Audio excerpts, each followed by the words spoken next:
அனைவருக்கும் வணக்கம் நண்பர்களே. குரூப் 2A ரிசல்ட்டு பப்ளிஷ் பண்ணிட்டாங்க. அதை நீங்கள் எல்லோரும் கேள்விப்பட்டிருப்பீங்க. அதற்கான எவ்வளோ வேக்கன்சி டீட்டெயில்ஸ் எவ்வளவு, நம்ம எவ்வளோ ரேங்க்கில் இருந்து நமக்கு கிடைக்க வாய்ப்பு இருக்குது, அந்த மாதிரி தகவல் தான் இன்றைக்கி நம்ம வகுப்பில் பார்க்க போகிறோம். இந்த காணொலியிலேருந்து நம்ம தெரிஞ்சுக்கிற போகிறோம். ஓகேங்களா? ஆக்சுவலி குரூப் 2A என்றைக்கு நம்ம எக்ஸாம் ப்ரிலிமினரி எழுதணும் அப்படின்னு பார்த்தோம்னா செப்டம்பர் 14, 2024 கவர்மெண்ட் டிஎன்பிஎஸ்சி கனெக்ட் பண்ணிச்சு. September 14, 2024 preliminary. அதுக்கப்புறம் தாள் 1 தமிழ் தகுதி தேர்வு பிப்ரவரி 2, 2025 நடத்தினாங்க. அப்புறம் தாள் 2 பார்த்தோம்னா ஜென்ரல் ஸ்டடீஸ் பிப்ரவரி 3, 2025. ப்ரிலிமினரியில் பாஸ் பண்ணவங்க அடுத்து தமிழ் தகுதி தேர்வு எழுதிட்டு அதுக்கப்புறம் ஜென்ரல் ஸ்டடி பொது அறிவு சம்மந்தமானது பிப்ரவரி 3, 2025 நடத்தினாங்க.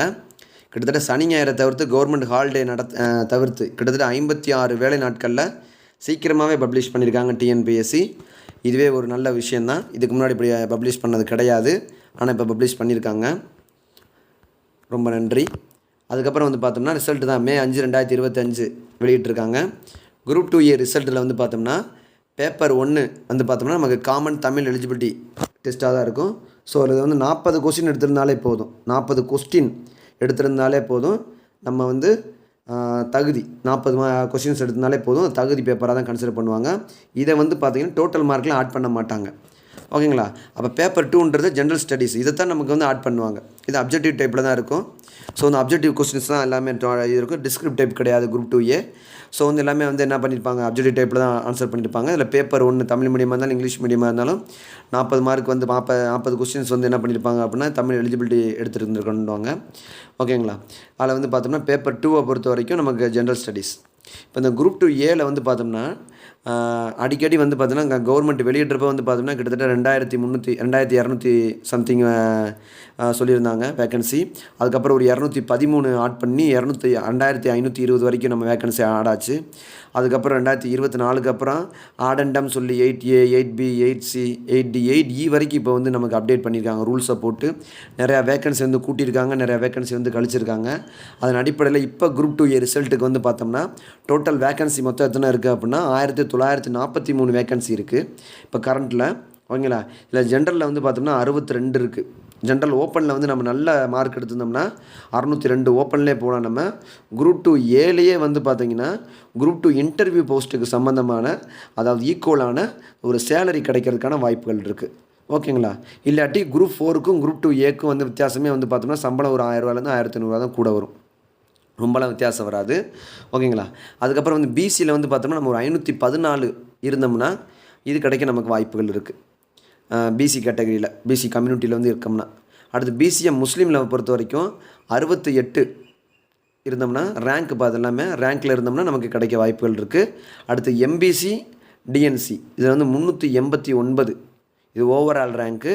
இந்த ஓவரால் ரேங்க்கில் நீங்கள் 389 இருந்தீங்கன்னா உங்களுக்கு கிடைக்க வாய்ப்பு இருக்குது. ஓகேங்களா? அடுத்து எஸ்சி ஷெட்யூல் கேஸ்ட்டில் பார்த்தோம்னா 339 339 எடுத்திருந்தோம்னா நமக்கு கிடைக்க வாய்ப்புகள் இருக்குது. அடுத்து எஸ்சி ஏல பார்த்தோம்னா ஒரு 11 வேக்கண்ட் 11 அதாவது 11 ரேங்க்கில் இருந்தோம்னா நமக்கு கிடைக்க வாய்ப்பு இருக்குது. கம்யூனிட்டியிலப்பா நம்ம ஓவரால் ரேங்க்கில் கூட இருக்கலாம் நம்ம, ஆனால் கம்யூனிட்டியில் பொறுத்த வரைக்கும் எவ்வளோ இருக்கணும் அப்படின்னு சொல்கிறாங்க பார்த்தோம்னா ஒரு 11 இருந்தோம்னா நமக்கு கிடைக்க வாய்ப்புகள் இருக்குது. உங்களுக்கு 11வது கம்யூனிட்டியில் இருந்தோம்னா. அடுத்து எஸ்டியை பொறுத்த வரைக்கும் நம்ம ஒரு 19 ரேங்க்கில் இருந்தோம்னா கம்யூனிட்டி ரேங்க்லப்பா ஓவரால் ரேங்க்கில் நம்ம கூட இருக்கலாம், ஆனால் கம்யூனிட்டி ரேங்க்கில் நீங்கள் இருந்தீங்கன்னா உங்களுக்கு கிடைக்க வாய்ப்பு இருக்குது. ஜென்ரல்லையும் அதே தான். ஓகேங்களா? இப்போ டோட்டல் வேக்கன்சி மொத்தம் எத்தனை இருக்குன்னா 1943 ஆடண்டம் 8E படி. இதில் 602 பார்த்தோம்னா இதில் ஜென்ரலில் இருக்கிறவங்க சப்போஸ் பிசியில் இருக்கிற ஒரு 200 பேர் ஓப்பனில் எடுத்துட்டாங்கன்னா அப்படின்னா நம்ம பிசியில் 700 வரைக்கும் போகவும் வாய்ப்பு இருக்குது. சேம் அதே தான். பிசிஎம்மில் 68 இருக்காங்க அப்படின்னா பிசிஎம்மில் இருக்கிற அந்த 68 பேரில் ஒரு 25 பேர் ஓப்பன் கேட்டகரியில் போயிட்டாங்க அப்படின்னா ஒரு 80 வரைக்கும் போக வாய்ப்பு இருக்குது, ஒரு 85 வரைக்கும் போக வாய்ப்பு இருக்குது. எம்பிசிலையும் அதே தான். எம்பிசியில் இருக்கிறவங்க ஒரு 100 பேர் ஓப்பனில் போயிட்டாங்க அப்படின்னா ஒரு 500லேருந்து ஒரு 550 வரைக்கும் போக வாய்ப்பு இருக்குது. ஷெட்யூல் காஸ்ட்டில் அப்படி தான் 339 இருக்காங்கன்னா ஓப்பனில் அவங்க ஒரு 100 பேர் போயிட்டாங்க அப்படின்னா திருப்பி ஒரு 449 வரைக்கும் போக வாய்ப்பு இருக்குது. சேம் அதே தான். எஸ்சியில் வந்து ஒரு ஏல வந்து 11வது கம்யூனிட்டியில் 11வது ரேங்க்கில் இருக்காங்க அப்படின்னா அவங்க வந்து பார்த்திங்கன்னா ஓப்பனில் ஒரு 6 பேர் போயிட்டாங்கன்னா ஒரு 20 வரைக்கும் வேறு போக வாய்ப்பு இருக்குது. ஷெட்யூல் ட்ரிபுனல் அதான் பழங்குடியினர்லையும் அதே தான், எஸ்டிலையும் அப்படி தான். 19னா ஒரு 6 பேர் அதில் போயிட்டாங்க அப்படின்னா ஒரு 27 28 வரைக்கும் போக வாய்ப்பு இருக்குது. ஸோ வந்து கம்யூனிட்டியில் இருக்கவங்க ஓப்பனில் எடுத்துட்டாங்கன்னா நமக்கு வந்து பார்த்தோன்னா கம்யூனிட்டியில் வந்து ஒரு 100லேருந்து ஒரு 200 ரேங்க் பின்னாடி இருக்கவங்க முன்னாடி போக வாய்ப்பு இருக்குது. ஸோ வந்து உங்களுக்கு நீங்கள் முயற்சியை கொடுத்துருக்கீங்க, அதற்கேற்ற பலன் நமக்கு பார்த்துக்கிட்டு இருக்கோம். இப்போ போட்டிகள் அதிகமான போட்டிகளாக இருக்குது நண்பர்களே. ஸோ வந்து நம்ம வந்து கடுமையான உழைப்பை கொடுக்க வேண்டியிருக்கு. நம்ம ஒவ்வொரு மார்க்கும் ஒவ்வொரு கொஸ்டின்ஸ்லேயும் வந்து பார்த்தோம்னா கிட்டத்தட்ட வந்து 50லேருந்து ஒரு 100 பேர் வந்து முன்னோக்கி போய்கிட்டு இருக்காங்க. கடுமையான முயற்சி நம்ம கொடுக்கணும். ஓகேங்களா? வரக்கூடிய குரூப் 4 நீங்கள் முயற்சி பண்ணுங்கள். குரூப் 2 பாஸ் ஆனவங்களுக்கு வாழ்த்துக்கள்.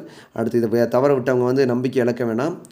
நம்பிக்கை ஒன்றே நம்ம மிகப்பெரிய ஆயுதம். வள்ளியம்மைக்கு காந்திகிட்ட நம்ம கற்றுக்கிட்ட மாதிரி நம்பிக்கை தான் மிகப்பெரிய ஆயுதம் வள்ளியம்மையோட, தில்லையாடி வள்ளியம்மையோட. ஸோ நம்பிக்கையோடு இருங்க. வெல்வோம் நண்பர்களே. தொடர்ந்து முயல்வோம். நன்றி.